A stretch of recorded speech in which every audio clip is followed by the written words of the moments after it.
그동안 정말 수고 많으셨습니다. 많이 힘드셨죠? 네, 대답이 없으시네요. 별로 힘들지 않으셨나 본데요. 많이, 네? 많이 힘드셨죠? 네. 우리가 정말 학교에서요, 저희 정말 여러 가지 사업들을 하면서 특히 국고 지원 사업을 하면서 감사한 마음이 첫 번째고요. 그리고 두 번째로는 이 많은 일들이 정말 숨 쉴 틈도 없이 돌아가고 있는 이때 정말 너무 힘들다 하는 것이 또 두 번째 생각이기도 합니다. 저 역시 뭐 화장실 갈 틈도 없다. 예, 그런 얘기를 하면서 매일매일을 지내고 있는데요. 그만큼 우리가 지금 직면하고 있는 환경들이 너무나 빠르게 변화하고 있기 때문인 것 같습니다. 그래서 오늘 우리가 하는 이야기들은 아마도 우리 모두가 함께 고민하고 있는 내용들을 저 역시 고민하면서 그렇지만 우리의 방향과 그리고 중심을 잃지 말아야 되겠다는 생각에서 준비해 봤습니다. 여러분들이 그냥 좀 편안하게 들으실 수 있으면 좋겠습니다.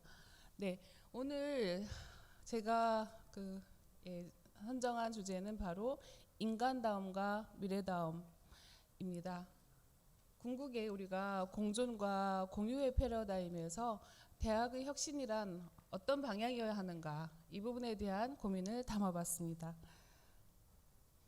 네, 우선 목차는 인공지능 시대의 국가 전략, 그리고 두 번째는 그 국가 전략의 기조 하에서 인공지능 시대의 교육 정책은 어떠하고, 또 그 교육 정책의 방향에서 우리 대학은 어떤 방향으로 어떤 체제를 갖춰야 할 것인가에 대한 혁신의 방향에 대한 고민을 담았습니다.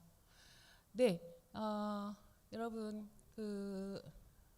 교육과 테크놀로지와 교육 간의 레이스 경쟁이라고 하는 제목의 골든앤캐츠의 저서가 있습니다. 2010년에 이제 나왔고요. 2010년에 나온 이 연구에서 주장하는 바가 있습니다. 다시 한번 보여드리면 이렇게 우리가 그 교육과 이제 테크놀로지 지금 보시면 자 여기에 테크놀로지는 파랑색이고요. 그 다음에 교육은 노란색입니다. 옐로우인데요. 자 지금 보시면 금방 표시가 나시죠? 테크놀로지가 이렇게 앞서고 교육보다 앞설 때는 실은 우리는 테크놀로지를 따라가느라 상당히 수많은 그 혜택을 누리는 것 같지만 한편으로는 소셜 페인이 더 많다라고 하는 겁니다. 우리 사람들 입장에서는 실제적으로 이것을 따라잡기 위해서 굉장히 많은 노력들을 해야 하고요. 실제로 이렇게 따라잡았을 때 지금 보시는 것처럼 교육이 테크놀로지를 이제 앞서기 시작하면서 교육을 통해서 우리가 그것을 누리기 시작할 때는 프로스페러티, 바로 우리에게 번영과 번성이 오게 된다라고 하는 겁니다. 자, 이 연구는 그래서 산업화 시기서부터 지금 현대에 이르기까지의 그런 모든 양적인 데이터를 통해서 이것을 검증했고요.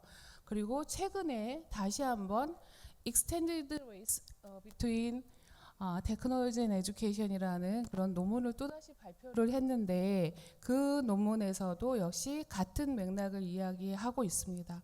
자, 그러면 여기에서 보시는 것처럼 이제 지금 현재 우리가 접한 이 디지털 레볼루션이라고 하는 이 시기에 그러면 언뜻 보기에 바로 테크놀로지가 이제는 더 앞서게 돼 있고 지금 그렇게 보이죠.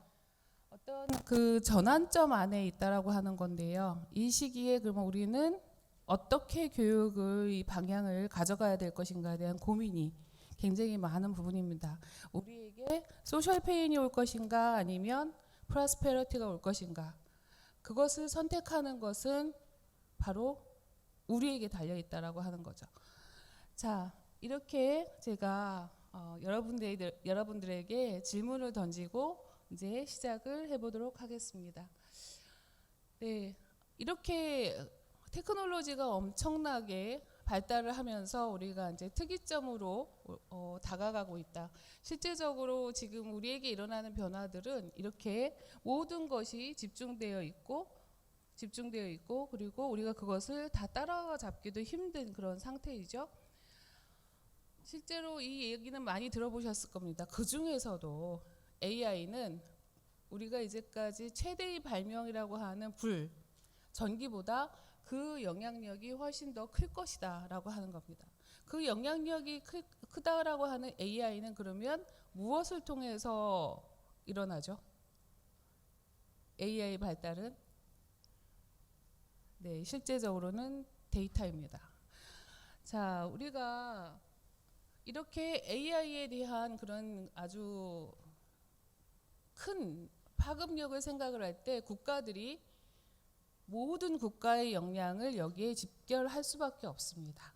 이렇게 집결을 하는 데 있어서 가장 먼저 AI의 국가 전략을 발표했던 국가는 독일이고요. 그 다음에 미국, 그 다음에 우리 한국과 일본이 열심히 따라갔습니다. 이 국가들의 역량이 결집이 되면서 이제 국가적인 차원뿐만이 아니라 민간 부문에서의 투자가 역시 집중이 되고 있는데요. 우리나라의 집중 투자 부분을 특히 민간 투자 부분을 보면은 미국하고는 비교가 안 될 정도로 지금 약하지만 열심히 따라가고 있는 상황입니다. 이런 상황에서 이제 19년에 바로 인공지능 전략이라고 하는 국가 인공지능 전략이 19년 12월에 발표가 됐습니다. 일본도 19년 12월에 발표를 했고요. 미국도 19년에 발표를 했습니다. 코로나가 일어나기 직전이었죠. 이제는 산업과 사회 모든 영역의 패러다임이 바뀔 거라고 하는 그 변화를 촉발하는 것이 AI라고 하는 그런 인식이었고 IT 강국을 넘어서 이제 AI 강국으로의 발전을 천명을 했습니다. 자, 제가 이 19년에 발표된 이후에 이것을 계속 캐치업을 하면서 이제 작년에 정부가 바뀌면서 이 방향성이 어떻게 될까, 그 방향이 어떻게 바뀔까에 대한 궁금증을 갖고 있었는데요. 실제적으로 이 부분은 너무나 큰 변혁의 방향이기 때문에 크게 바뀔 수는 없습니다. 바뀔 수는 없었고 실제로 그것이 반영이 되었는데 용어만 살짝 달라졌는데요. 디지털 전환이라고 하는 디지털 전략으로 해서 그것이 나왔습니다. 그렇지만 지금 보시는 것처럼 우리가 이제 AI라고 하는 것, 그래서 전 세계에서 AI를 가장 잘 활용하는 대한민국으로의 도약이라고 하는 것으로 키워드가 나왔습니다. 방금 전에 보여드렸던 19년에 나왔던 국가전략에서 제가 저 개인적으로 봤을 때 좀 흥미로운 것은 지금 방금 보여드렸던 건데요. 여기에서 보시면 크게 우리의 목표들이 제시가 되어 있는데요. 이 부분은 다 똑같은데 이 부분, 삶의 질에 있어서 세계 10위를 목표로 한다라고 하는 것이 지금 현재에서는 어떤 그 등위가 발표가 되기보다는 이렇게 민생 현안을 해결하고 국민의 삶의 질을 제고하겠다라는 정도로 바뀌었다라는 거. 그렇지만 큰 방향성은 크게 바뀌지 않았다라고 하는 것을 확인할 수 있었습니다. 네, 이러한 그 방향성들은 이미 지금 보시는 것처럼 20년 7월에 발표됐던 한국판 뉴딜 정책이죠. 디지털 전환의 모든 그런 것들을 담아낸 전 부처 합동 통합에 또는 전 영역에 걸친 경제, 사회 모든 영역에 걸친 그런 정책의 디지털에 있어서의 정책의 변화를 담고 있는 방향성을 담고 있는 것이고요. 그 안에서 바로 고등교육의 혁신도 나왔던 것입니다. 이 부분은 이제 세계의 그 변화가 흐름이 이제는 우리가 상상을 못하는 규모로 늘어나고 있다라고 하는 그런 인식에서 나온 것입니다. 그래서 이런 디지털 대전환, 지금 현재의 정부가 갖고 있는 디지털 대전환의 그런 방향들은 가속화, 그리고 확장성, 양면성이라고 하는 부분입니다. 자, 이 양면성이 여러분들이 뭘까라고 생각을 하실 텐데요. 양면성이란 것은 실질적으로 아까 제가 첫 번째 보여드렸던 그래프, 바로 테크놀로지와 에듀케이션의 그런 경쟁에서 볼 수 있는 면들이라고 생각하시면 될 것 같습니다. 실제로 우리 인류에게 번영을 가져올 것이냐, 소셜 페인을 가져올 것이냐라고 하는 그런 부분인데요. 이 디지털의 가속화로 인해서 굉장히 사회적인 번영과 효과는 클지 모르지만 그로 인한 불평등, 디지털 디바이드가 가져올 또 다른 문제들에 대해서 우리가 어떻게 대처할 것이냐가 굉장히 중요한 부분이라고 보시면 되겠습니다. 네, 그래서 디지털 대전환의 이제 특징으로 가속화, 아까 말씀드렸던 그 가속화 부분은 이제 우리가 예상하는 것보다, 우리가 계획하는 것보다 지금 보시면 몇 년에 걸쳐서 계획을 했던 것들이 이제는 거의 수개월 내에 해결이 되고 완성이 되는 그런 형태로 아주 빠르게 변화하고 있다라고 하는 것입니다. 그래서 우리가 불과 몇 개월 전에 수립했던 계획도 이제는 벌써 다 완성이 되어 있을 가능성이 높다라고 하는 거죠. 이것과 동시에 이제 우리 사회가 고령화 사회로 노령 인구가 이제 많아지면서 노령화 지수가 이제 변화하게 되는데요. 그래서 우리에게 필요한 것들은 업스킬링과 리스킬링 그리고 크로스 스킬링이라고 하는 굉장히 많은 현재의 경제 인구에 있어서의 어떤 노령화로 인해서 생기는 그런 부분에서 필요한 부분입니다. 지금 여기에 좀 의미 있는 부분을 제가 좀 박스를 쳐봤는데요. 2040년 그렇게 뭐 많이 남지 않았죠, 불과. 근데 이거보다 더 빨라질 수도 있겠지만 여튼 지금 현재로 보면은 우리가 초고령화 사회라고 하는 일본을 좋지 않은 의미인데 따라잡게 되는 그런 시기가 2040년으로 지금 예측이 되어 있습니다. 전 세계에서 가장 초고령 사회가 바로 한국이 될 것이다라는 전망이죠. 그렇기 때문에 여기에서 우리는 이제 바로 평생학습의 중요성이 굉장히 중요해질 수밖에 없고 신중장년이라고 하죠. 여러분들이 바로 그 시기가 되면 2040년이 되면 신중장년이 되지 않으시겠습니까? 그 시기에도 지금처럼 일하셔야 됩니다. 갑자기 무섭죠? 갑자기 공포영화 같죠? 지금처럼 일하셔야 되고 지금보다 더 세게 일하셔야 될지도 모릅니다. 바로 그 시기가 우리에게 전망이 됩니다. 자, 이렇게 빠른 그 디지털 대전환의 시기에 인공지능이 빠르게 변화하면서 동시에 우리가 생각해야 되는 것은 무엇이냐? 바로 인간성에 대한 부분입니다. 그래서 20년 12월에 우리나라가 국가 AI 윤리 기준이라는 것을 발표를 했는데요. 아까 말씀드렸던 미국도 그렇고 독일도 그렇고 그 AI 이니셔티브를 발표를 하면서 마찬가지로 이 윤리 기준이라고 하는 것을 모두 다 같이 발표를 했습니다. 우리나라도 마찬가지로 19년에 12월에 아까 AI 국가 전략 발표하면서 시안을 발표를 했고요. 그 기준을 보시면 가장 최고의 가치는 인간성입니다. 인간성을 가장 최고의 가치로 중심에 두고 그것을 위해서 인공지능에서는 3대 원칙을 가져야 한다. 인간 존엄성의 원칙, 그리고 사회 공공선을 위하는 부분이어야 된다는 원칙, 그리고 기술은 반드시 합 목적성을 가져야 된다는 원칙입니다. 자, 이런 윤리 기준이 시안이 발표가 나고 나서요. 이제 교육 정책에서 보면 실제적으로 교육 분야에서의 윤리 기준도 발표가 됩니다. 지금까지 말씀드린 건 국가의 어떤 디지털 전환 전략 그리고 AI 국가 전략이었다라고 한다면요. 이제 교육으로 넘어가서 교육에서는 가장 이 큰 방향성들의 어떤 기본 밑바탕이 되는 것은 바로 OECD의 전략입니다. 우리가 OECD의 교육의 방향을 이해하지 않고는 우리나라의 교육의 방향을 이해할 수가 없습니다. OECD에서는 그래서 우리가 원하는 미래, Future We Want라고 하는 그 부분에 대해서 첫 번째, 모든 학생이 전인적 인간으로 성장해야 된다. 우리 모두가 늘 들어왔던 말이죠. 너무나 당연한 말인 것 같은데 그것을 다시 한번 이야기합니다. 두 번째, 학생이 지니고 있는 잠재력의 최대 발현, 역시 늘 들어왔던 말입니다.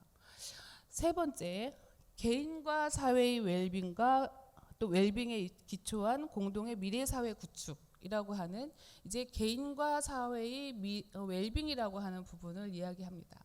이제 개인 혼자만 행복해서는 안 되고 사회도 같이 웰빙, 안녕해야 되고 행복해야 된다라고 하는 의미입니다. 자, 이렇게 당연한 것들이 바로 우리가 원하는 미래인데요. 이제 당연한 것이 아닌 게 될 수도 있다라는 그런 위기의식 같은 것들이 생겨난 게 아닐까 싶습니다. 특히 AI의 출현으로 인해서 우리에게 이런 위험들이 있는 거죠. 그래서 국가에서 교육 정책의 방향을 인간다움과 미래다움이 공존하는 교육 패러다임을 실현하는 것이다라고 해서 지금 보시면 첫 번째, 우리가 그 인간에 집중하고 시대에 부합하고 기술과 결합해야 된다라는 이야기를 하면서 그 방향을 이렇게 세 가지로 제시를 했습니다. 조금 더 자세히 본다면 인간다움에 대한 것과 미래다움에 대한 것이 공존한다고 하는데, 자, 인간다움은 어떤 게 인간다운 걸까요? 굉장히 고매한 막 인문학, 철학 이런 것들을 공부하고 연구해야지 인간다운 걸까요? 어떤 게 인간다운 걸까요? 저는 다시 한번 인간다운 것이 무엇인가에 대한 고민을 하면서 인간다움이라고 하는 것이 그렇게 어떤 학문의 세계에 높은 학문의 세계에 가야만 인간다운 것인가? 그것이 아닐 거라는 건 여러분도 더 잘 아실 것 같고요. 그냥 우리가 일상에서 타인을 존중하고, 예, 또 나 자신을 존중하고, 또 나 자신의 삶을 위해서 타인을 이용하지 않고, 예, 가장 기본적인 도덕적인 것들을 지키고 하는 것이 바로 인간다운 것이 아닌가 하는 생각을 합니다. 근데 이 국가에서 이야기하는 것은 바로 인간다움의 정의는 이렇게 내리고 있습니다.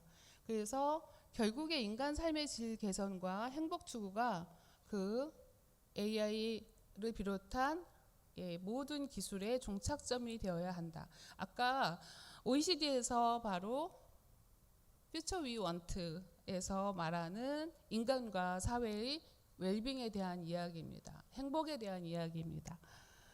네, 미래다움은 그러면 어떤 것인가? 미래다움에 대한 정의도 역시 명확하지는 않습니다.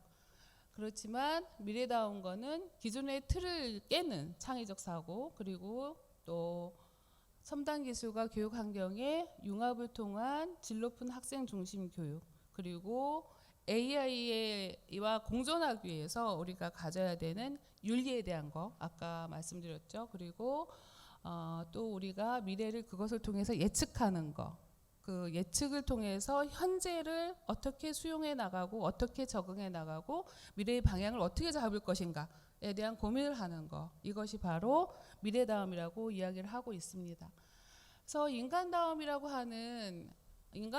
미래다움이라고 하는 그 키워드가 던져졌을 때 인간다움에 대한 그런 정의에 대해서는 뭐 수많은 인간의 정의를 내리는 것들이 수많은 정의들이 있습니다만 그것을 우리가 일일이 다 열거하지 못할 정도의 그런 부분에서 가장 우리에게 첫 번째로 그 위협을 던졌던 것이 다 아시는 것처럼 AI와 이세돌 그 구단의 대결이 있었던 2016년이었죠. 이 지금 이미지는 그 당시 서울신문에 나왔던 이미지를 제가 그대로 가지고 왔는데요.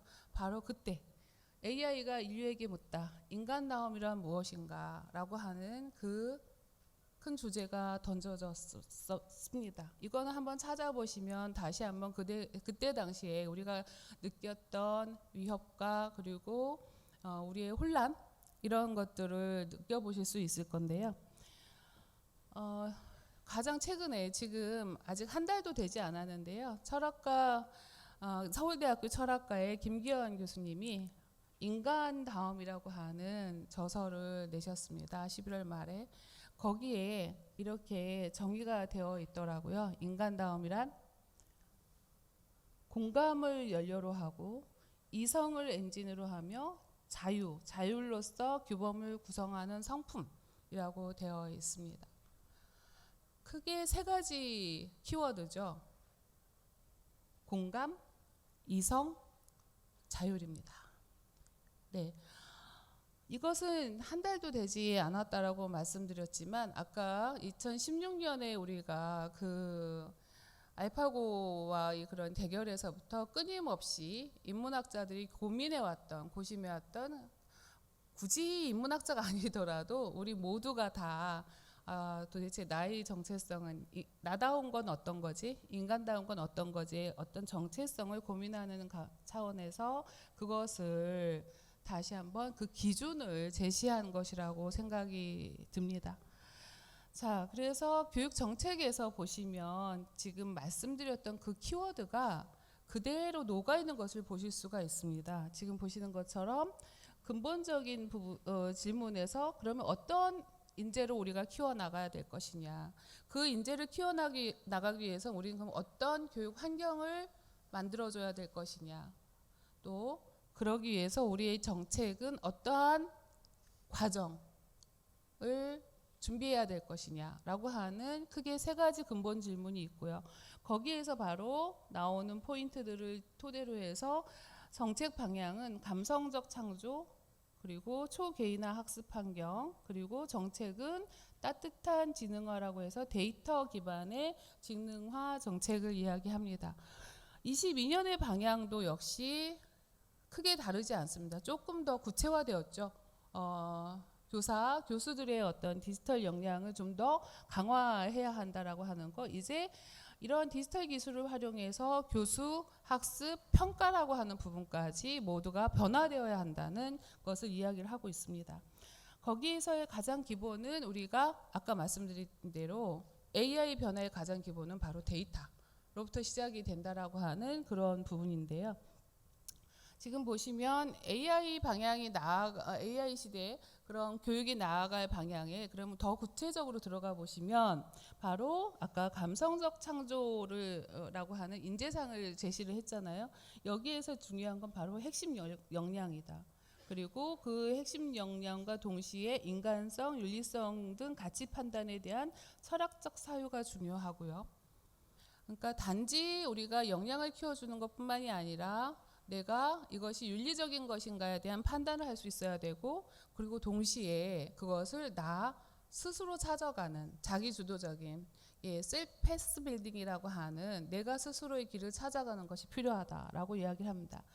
이제 AI로 인해서 데이터로 인해서 초개인화 학습 환경이 만들어진다고 하죠. 우리 대학은 지금 이 부분 때문에 엄청나게 지금 고민하고 계실 거라고 생각합니다. 우리 대학의 데이터는 그럼 어디에 있지? 여러분 각자의 대학에서 지금 데이터 열심히 축적하고 계신가요? 데이터가 어디 있죠?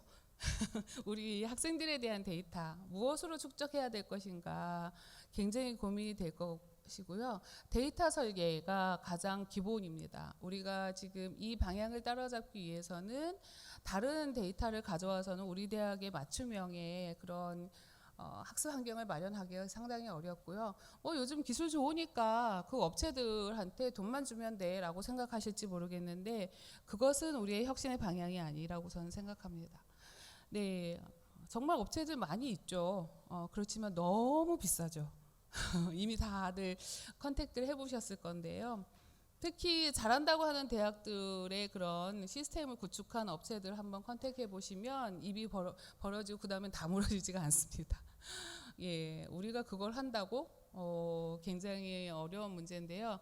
그냥 시스템을 가지고 온다고 해서 되는 것이 아니고요. 거기엔 데이터가 있어야 돼요. 그 데이터에 대한 고민을 하셔야 되는데요. 그 데이터를 통해서 바로 이 데이터의 축적을 통해서 우리가 우리 학생들에게 개별화 교육과 또 개별적인 정서 지원이 가능한 것이지 그냥 이미 만들어져 있는 거 도입한다고 해서 되는 건 아니다라고 하는 겁니다. 자, 이런 부분들에 대해서 이제 우리가 그 강조점들을 좀 살펴봤는데요.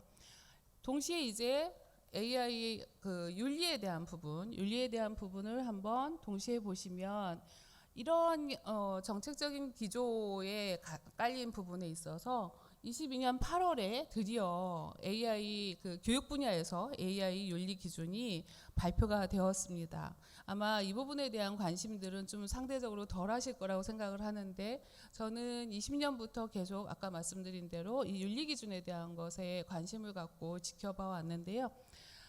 크게 변하지는 않았습니다. 네, 크게 변하지는 않았고, 또 요즘은 윤리 기준을 국가뿐만이 아니라 전 세계적으로, 그리고 기업들도 다 각자 자신들의 기업에 맞는 AI 윤리 기준을 발표를 하고 갖고 있습니다. 대학별로도 할 수도 있겠지만 크게 그렇게 국가의 교육 분야에서의 AI의 윤리 원칙과 다르지는 않을 거라고 생각을 합니다. 우리가 앞에서 이야기했던 그런 부분들이고요. 여기에 정책적 과제보다 실은 우리가 기술적 과제 부분이 우리가 굉장히 해결하기 힘든 부분이죠. 아까 말씀드린 것처럼 그것에 대한 진단을 어떻게 할 거냐, 판단을 어떻게 할 거냐, 그거에 대한 데이터는 또 어떻게 가져올 거냐, 그 데이터의 윤리나 안보에 대한 건 또 어떻게 고민할 거냐, 이건 우리가 참 하기 어려운 굉장히 버거운 그런 과제인 것 같습니다. 자, 이런 부분들에 대해서 아까 말씀드린 것처럼 우리의 전문성과 우리의 또 예산의 문제들이 다 맞물려서 이런 부분들을 한켠으로는 좀 밀어두고 있는 그런 경향이 있습니다. 이 상황에서 우리가 이제는 새로운 교육 체제에 접근을 할 수밖에 없는데요. 이제 대학에 있어서 우리가 대학의 변화에 있어 대학 4.0이라고 하는 그런 시대가 도래했다고 이야기들을 많이 하시죠. 거기에서 나오는 게 바로 이제 융합 학제에 대한 거, 융합 전공, 나노 디그리, 그 다음에 모듈형의 또는 스택업을 한 계속 층층이 쌓아가는 그런 코스웍에 대한 강조, 그리고 성공. 자, 이제 이 학생 개인별 성공이란 개념은 아까 OECD에서 제시한 것처럼 이제는 성공보다는 웰빙, 행복으로 제시가 된 점인데요. 이런 부분, 거기에 따른 유연한 디지털 학습 환경과 좀 더 이제 강조가 되는 것이 산학협력과 창업에 대한 부분입니다. 자, 이렇게 해서 우리가 그 가장 원초적인 OECD의 러닝 컴파스라고 하는 러닝 컴파스 2030을 다시 한번 리마인드를 해보면요. OECD의 러닝 컴파스 2030을 보시면 지금 이 그림은 이 이미지는 정말 많이 보셨을 거예요. 이게 바로 컴파스죠. 이 컴파스에 있어서 중요한 부분은 우리가 어떤 역량을 가져야 하는가입니다. 지금 여기 이 학생이 있죠. 이 학생이 지금 손안에 무엇인가를 쥐고 있죠. 쥐고 있는데 이 쥐고 있는 것이 이렇게 좀 약간 흐릿하지만 이렇게 퍼져 나가고 있습니다. 이게 곧 나침판입니다. 나침판, 컴파스이죠. 컴파스를 지금 이 학생이 들고 있고, 이 학생에게 그 컴파스라고 하는 건 무엇을 의미하느냐? 곧 역량입니다. 자, 이 학생은 지금 셀프패스 빌딩, 자신만의 길을 만들어가고 개척해 나가야 되는 자기 주도적인 그런 미래를 진로를 개척을 해야 되는데요. 그것의 방향은 바로 웰빙입니다. OECD에서는 그러면 이 웰빙으로 가기 위해서 이 학생은 지금 자기 길을 찾아가는데 그들에게 쥐어져야 되는 거는 바로 우리의 컴피턴시, 바로 역량을 손에 쥐어줘야 된다. 그 역량의 가장 대표적인 역량은 바로 변혁적 역량이라고 이야기를 합니다. 변혁적, 트랜스포머티브 컴피턴시인데요. 변혁적 역량이라고 하는 것은 내가 양보할 줄 알고, 그리고 타인과 나의 갈등을 조절할 줄 알고 하는 그런 역량들을 여기에 이렇게 제시를 해 놓고 있습니다.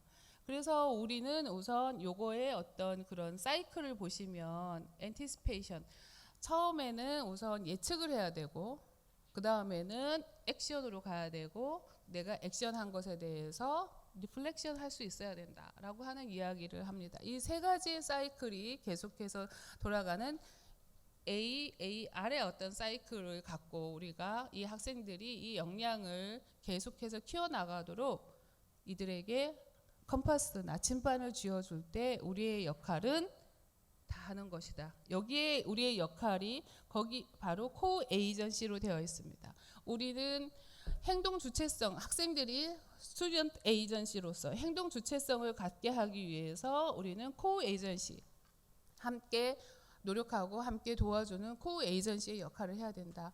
우리의 역할은 바로 코 에이전시의 역할입니다. 그렇기 때문에 학생의 행동 주체성에 대해서 우리가 관여하는 것이 아니라 우리는 역량을 쥐어주는 것. 궁극에는 웰빙으로 가게 하고 그것이 곧 개인과 사회의 웰빙을 공동으로 구축하는 것이다 라고 보시면 되겠습니다. 자, 이런 역량에 있어서의 변화는 아시다시피 이미 이 부분에 대한 것이 발표가 됐을 때보다 또다시 계속 새로운 역량들이 다시 제시가 되고 있는데요. 지금 보시면 그 미국 노동부에서 이제 발표한 내용을 보면 벌써 5년 사이에도 굉장히 큰 변화가 있었는데요. 화살표가 연결되지 않은 것을 한번 빠르게 찾아보시겠어요? 화살표가 연결되어 있지 않은 역량이 2020년에 있습니다. 뭐가 연결되어 있지 않죠? 연결되지 않았다는 건 새로운 역량이 이제 또다시 제시가 되었다라고 하는 건데요.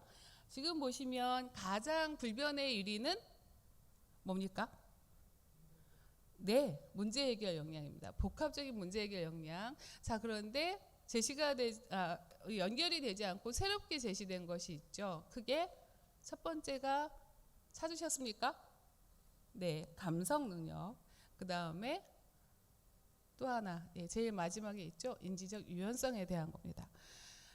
우리가 앞에서 이야기했던 공감에 대한 것, 감성에 대한 것, 이것이 이제 AI 시대에 우리가 갖춰야 되는 중요한 역량이라고 하는 겁니다. 타인의 삶을 존중하고 타인에게 피해를 주지 않고 그리고 그들의 삶을 존중하면서 내 삶의 목적으로 활용하지 않는 것, 이건 굉장히 중요한 부분이라고 생각을 합니다. 이렇게 소프트 파워가 이제 중요하게 되면서요. 아까 나왔던 이런 감성 능력은 다시 말해서 상대의 반응을 인지하고 상대방이 왜 그렇게 반응했는지를 이해하는 능력. 그 다음에 인지적 유연성은 이제 여러 가지 일들이 너무나 동시다발적으로 일어나고 있기 때문에 이 일들을 재배열하고 재구성하기 위해서 다른 종류의 규칙을 내가 다시 한번 적용할 수 있는 능력, 이런 것들이 요구가 되고 그것이 우리가 말하는 융복합형의 인재라고 이야기를 합니다.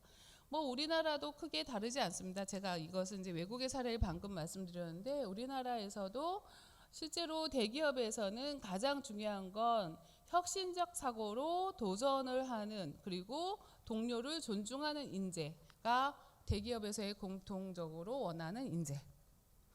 그리고 공기업은 약간 다르더라고요. 공기업에서는 이게 조금 올라갔는데 바로 전문성입니다. 공기업에서는 전문성을 가장 중요하게 생각을 했는데요. 이건 굉장히 저는 중요한 키워드라고 생각합니다. 왜냐? 실제로 우리가 그동안 학생들하고 굉장히 많은 그 프로그램이나 교육, 특히 교육을 하면서 중요하게 생각해왔던 것이 우리의 학생들의 전공 역량에 대한 부분이었습니다.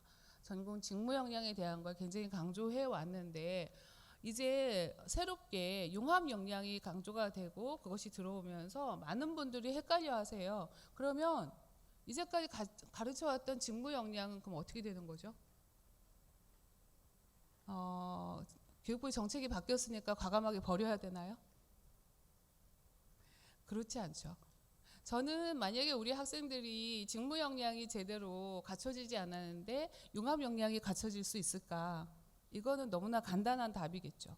그래서 우리가 새로운 게 들어왔다, 과거의 것을 버리자, 이게 아니고요. 그것에 위에 융합을 올려야 된다라고 하는 걸 의미합니다. 굉장히 중요한 포인트라고 저는 생각을 하고요. 그래서 여러 가지 이제 지금 AI의 발달로 인해서 정말 여러 가지 변화들이 있게 되는 부분을 보면 이제는 AI 튜터, 얼마 전에까지만 해도 우리가 미국에서 AI 튜터가 나타났다 하는 것이 굉장히 큰, 우리로서는 굉장히 큰 그 뉴스였고, 그래서 애리조나 대학에 가서 이것을 직접 보고 오시고 이런 일들이 많았는데요. 실제로 이제 AI 튜터가 우리 생활에 이미 깊숙이 들어와 있는 상황이죠.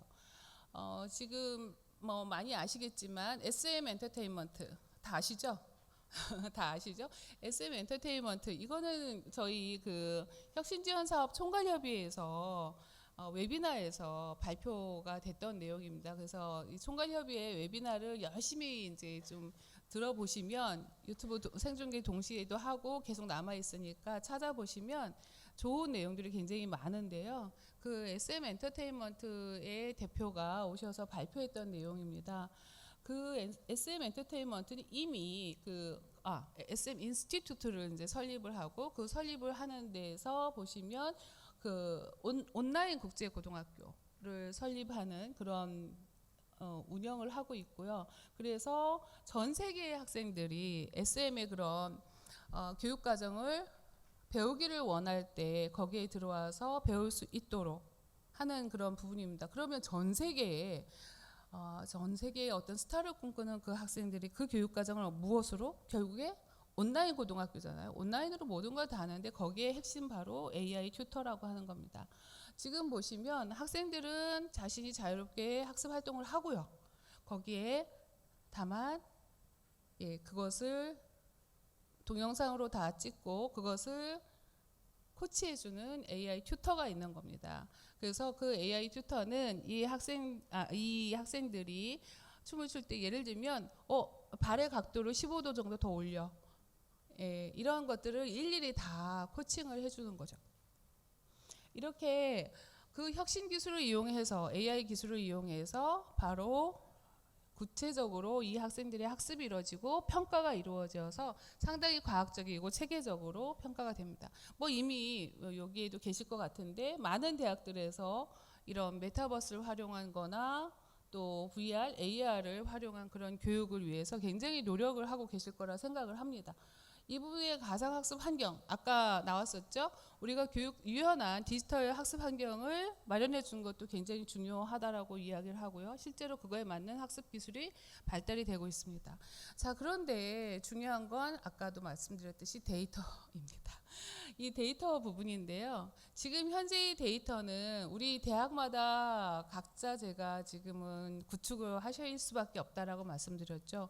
그것들이 모여지고 연계가 되면 어느 날 우리 대학과 바로 옆에 있는 대학들의 데이터가 합쳐지고 또 우리 대학이 위치한 지역사회, 지자체의 데이터와 합쳐지고 하는 그런 연계의 그 순간이 올 거고요.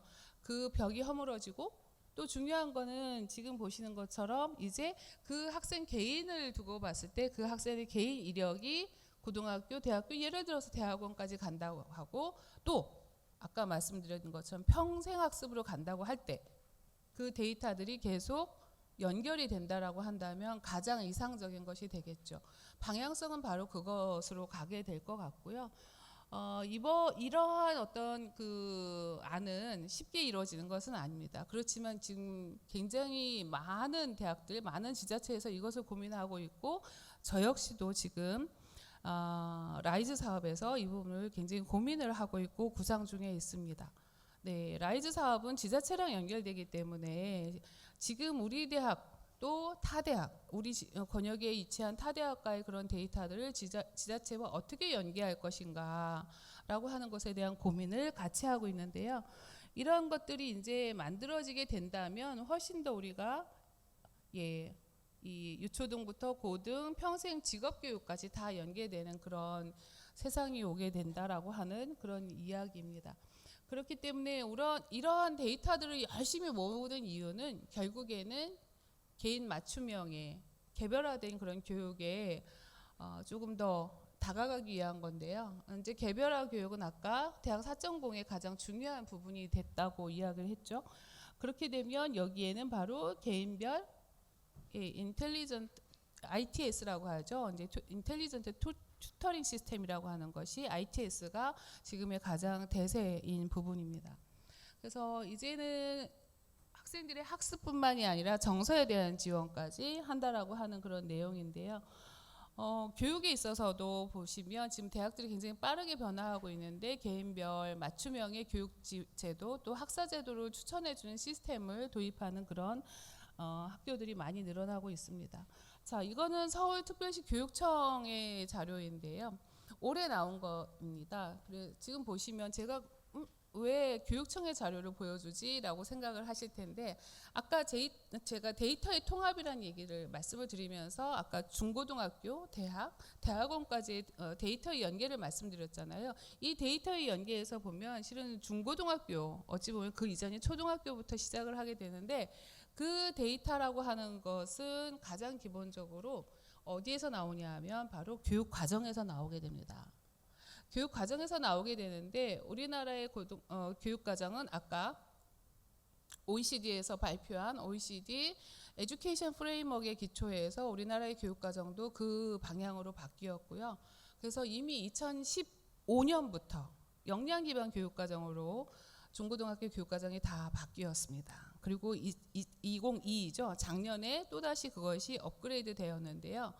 우리가 한번 테이프를 되돌려서 한번 보시면 19년 맨 처음 혁신하면서 아니 역량 기반 교육 과정을 왜 해야 돼?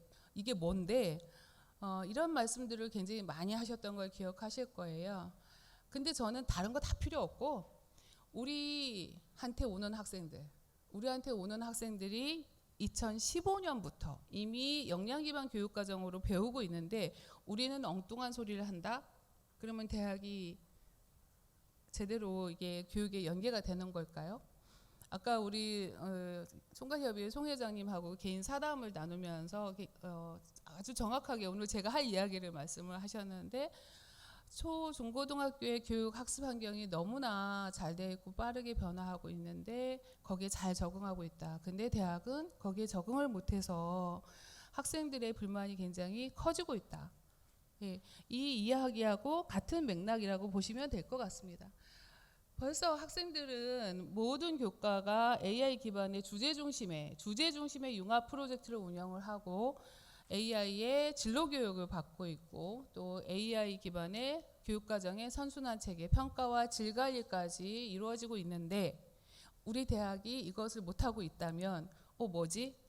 교육의 흐름이 끊기게 되는 상황이 되는 거죠. 그래서 우리가 초중고의 교육의 변화의 흐름을 함께 보시는 게 굉장히 중요하다라고 하는 거고요.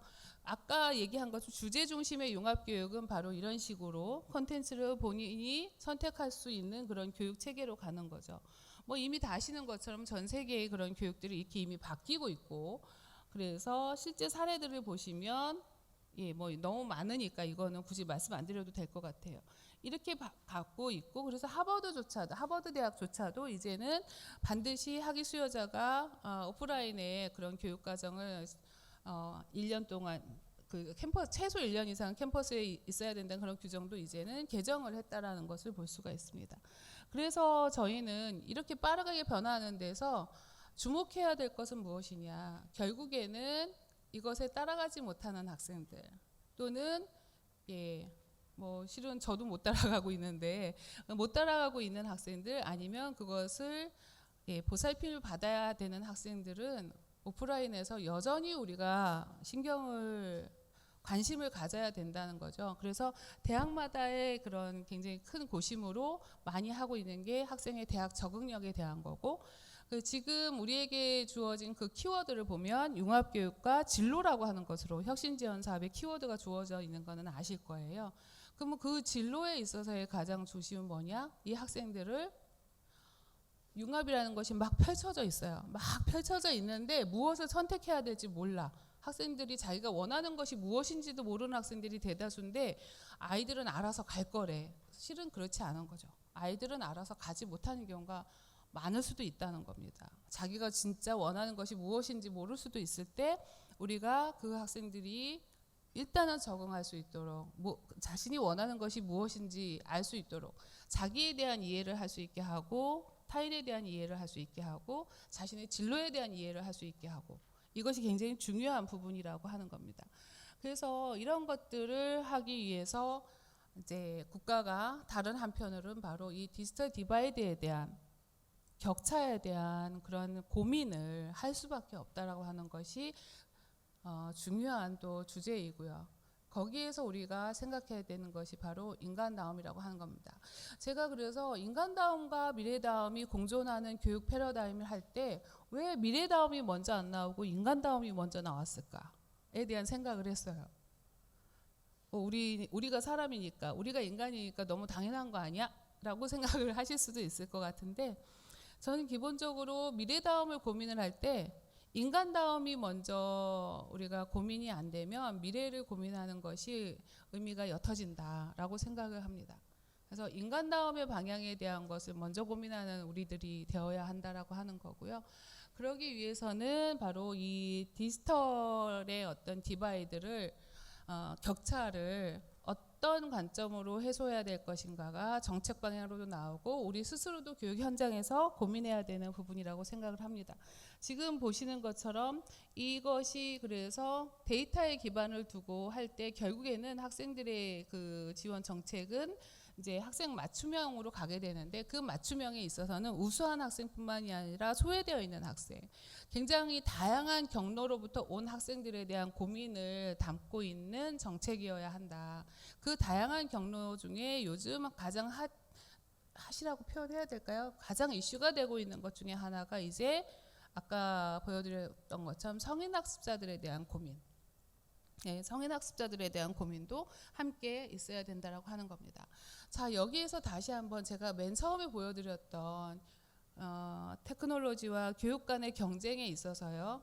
20년에 새롭게 Extending the Race Between Education and Technology 연구가 다시 발표가 됐는데요. 굉장히 의미 있는 연구 결과가 발표가 됐습니다.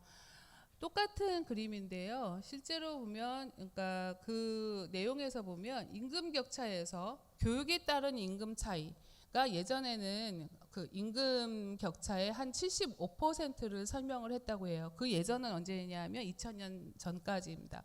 1980년에서 2000년까지. 그런데 현대 우리 지금 살고 있는 2000년 이후에 2017년까지의 연구를 보면 그것이 거의 반 이상으로 줄었죠. 38% 정도가 설명력을 갖는다고 합니다. 이제 지금 우리가 앞에서 계속 보아왔던 것처럼 지금 세계가 변하고 있는, 반드시 대학에 오지 않아도 공부할 수 있는 온라인 교육과 그리고 그 모듈형의 교육, 스택업을 그런 교육들을 자기가 선택해서 교육받으면서 학위를 받을 수 있는 그런 사회에서 우리 이 오프라인 대학들의 방향은, 특히 이런 결과들을 피부로 느끼는 이 학습자들은 어떤 선택을 할까에 대한 고민들을 보여주는 결과라고 생각을 합니다. 네, 그래서 제가 이 부분에서, 자, 여기 보이시죠? 이제 우리가 이 티핑 포인트에 와 있는데 어떻게 해야지 그러면 우리가 이것을 넘어설 것인가? 우리가 번영으로 가기 위해서는 어떤 선택을 해야 될 것인가? 아까 제가 제일 처음에 여러분 많이 힘드시죠? 라고 여쭤봤었죠. 많이 힘듭니다. 예, 그런데 혼자 살려고 하면 진짜 더 힘들고요. 네, 우리 대학만 잘 살면 돼라고 하는 건 이제 끝난 이야기입니다. 우리가 갖고 있는 예산의 한계, 인력의 한계, 인적 인프라, 물적 인프라, 이 한계들을 우리가 어떻게 풀어갈 수 있을 것인가? 그것은 방법은 저로서는, 제 머리로는 한 가지밖에 없습니다. 자, 여기 보시면 이제 우리에게 그 도전이 생겼고요. 그것에 대한 응전을 해야 되는데요. 여기에서 나온 것 중에 이미 제가 다 말씀드린 것 중에 바로 이 부분입니다. 이제는 콜래보레이티브 러닝 스페이스라고 하는데요. 여기서 스페이스는 우리가 오프라인의 스페이스만 생각하지 않으시고 온라인에서의 스페이스까지 생각을 하셔야 된다고 봅니다. 실제로 제가 이제 이 부분에 우리의 한계, 우리가 갖고 있는 문제점, 우리가 갖고 있는 구멍, 우리 대학이 도저히 못하는 것들을 어떻게 메우지라고 하는 방법은 이제 서로 협력하는 것밖에 방법이 없다. 바로 공유입니다. 공유. 네, 공유입니다. 그래서 제가 제 머리로 제시할 수 있는 답은 바로 공유이고요. 그래서 공유 성장형의 대학 체제, 이미 많은 대학들이 교육부의 대학 교육 정책에 따라서 공유 대학 체제를 많이 갖고 있을 건데요.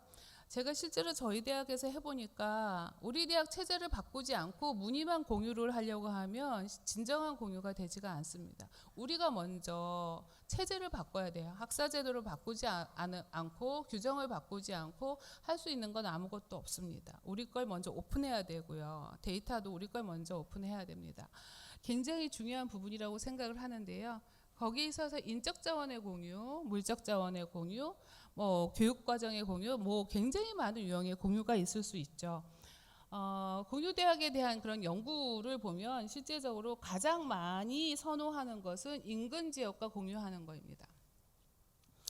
디지털 혁신 공유 대학 사업, 이제 이름이 바뀌었지만 그 공유 사업 같은 경우는 유사학문 분야끼리 묶은 공유 대학 체제였었죠. 그것도 상당히 의미 있죠. 바이오로 묶거나 AI로 묶거나 이렇게 유사학문 분야로 서로 묶어서 대학 공유 체제로 갈 수도 있고요. 근데 가장 이제 선호하는 것은 인근 지역이라고 이야기를 합니다. 왜? 우리가 온라인으로만 비대면으로만 무조건 갈 수가 없고 때로는 만나서 서로의 인간적인 것들을 공유하고 부대껴야 된다는 거죠. 이 공유 성장형에서는 그래서 가장 중요하게 생각하는 것은 교육 과정에 역시 대학이다 보니까 가장 중심은 공유죠, 공유. 근데 중심은 바로 교육 과정인 거죠. 교육 과정의 공유를 원하고 있고요. 네, 그래서 이제 제가 예시로 저희 대학 거지만 이제 이것을 일부러 가지고 온 이유는 라이즈를 고민하면서 만드는 거기 때문입니다. 실제적으로 이제 공유를 하는 데 있어서 우리가 1년 뒤면 라이즈 체계로 완전히 다 바뀌게 되는데요. 물론 혁신 지원 사업은 라이즈에 포함은 되지 않습니다만 현재로서는 저도 방향은 잘 모르겠어요. 그런데 나머지 국고 지원 사업들은 다 라이즈로 다 수용이 되게 되는데 거기에서 우리가 어떤 포지셔닝을 해야 될 것인가에 대한 고민 다 열심히 하고 있을 건데 그거는 위에 정책에 본부에서 하는 거, 그거는 위에서 하면 나는 따라가면 되는 거, 이렇게만 생각하시면 굉장히 따라가기가 힘들겠죠. 그래서 이제는 라이즈를 생각하시면서 이 지역에 대한 이 지역에 대한 그런 고민을 해야 된다라는 말씀을 드리고 싶고요. 그래서 이 공유에 있어서의 어떤 그런 특징은 반드시 그것을 확산하는 데 있고 지역사회 인재를 공급하고 지역사회 활성화, 지역 정주의 문화 부분까지도 우리가 고민하는 그런 과제를 갖고 있다는 것을 반드시 아셨으면 좋겠습니다. 그래서 지금 우리가 라이즈뿐만이 아니라 많은 대학들이 글로컬 사업까지 곧 그 발표 난다는 그런 이야기들 많이 하셔서 이번 겨울 방학이 편안하지 않으실 거라는 건 아는데요. 모르겠습니다. 제가 편안하지 않아서 자꾸 이런 이야기를 하는 것 같은데 글로컬로 갔을 때 우리가 그럼 무조건 공유라고 하는 게 어떤 인위적으로 아주 쉽게 말해서 재단이 합쳐지고 이런 것들을 생각을 하시는 것보다는 지금 보시는 것처럼 공유 성장형에도 이렇게 여러 가지 유형이 있을 수가 있습니다. 그 유형들을 다각도로 고민해 보시고 그러면 우리는 연계형 하나로만 간다. 이것도 옳지 않다는 생각이 듭니다. 여러분들이 할 수 있는 실무선에서 할 수 있는 것은 이 유형들이 굉장히 다양하게 갈 수 있다라고 하는 것을 충분히 알고 각자의 영역에서 노력을 해보는 것이 중요하다 생각입니다. 그래서 이 내용들은 우리가 다시 한번 이제 공유하면서 설명을 드리도록 하고요. 결국에 이제 대학 체제를 변형시킴으로써 우리가 이런 인공지능 시대의 혁신 방향으로 나가겠지만 저는 다시 한번 여러분들이 이런 체제의 변화와 동시에 소외되어 있는 학생, 우리의 보살핌을 받아야 되는 학생들을 위해서 우리가 할 수 있는 또 다른 인간다움의 영역은 무엇인가에 대한 고민을 담아서 이 사업을 이 소중한 예산을 쓰셨으면 좋겠다라는 말씀을 마지막으로 드리고 싶습니다. 네, 제가 굉장히 많이 인용하는 그 만화 두 컷인데요. 이미 다 많이 아실 겁니다. 바이든 대통령이 아내와 딸을 잃고서 슬픔에 빠져 있을 때 바이든의 부친 아버님께서 보내준 만화라고 하죠. 바이든 대통령의 책상 위에 붙여져 있는 것으로 해서 굉장히 유명해진 건데요. 예, 그 해적 헤이가르가 바다를 건너가는데 막 폭풍우가 몰아치니까 그 헤이가르가 이야기합니다. 하늘에다 대고 왜 이러시는 거예요? 예, why me라고 이제 외칩니다. 했을 때 신께서 대답을 했다고 하죠. Why not? 너라고 해서 안 될 게 뭔데? 우리 모두에게 일어날 수 있는 일들을 우리 모두가 지금 같이 겪고 있고 그 같이 겪고 있기 때문에 서로 힘을 합해서 이 역경을 극복하지 않으면 안 된다라고 하는 그런 의미 있는 메시지를 던져주는 만화 두 컷인 것 같습니다. 저에게도 굉장히 중요하고 유용한 그런 메시지이고요.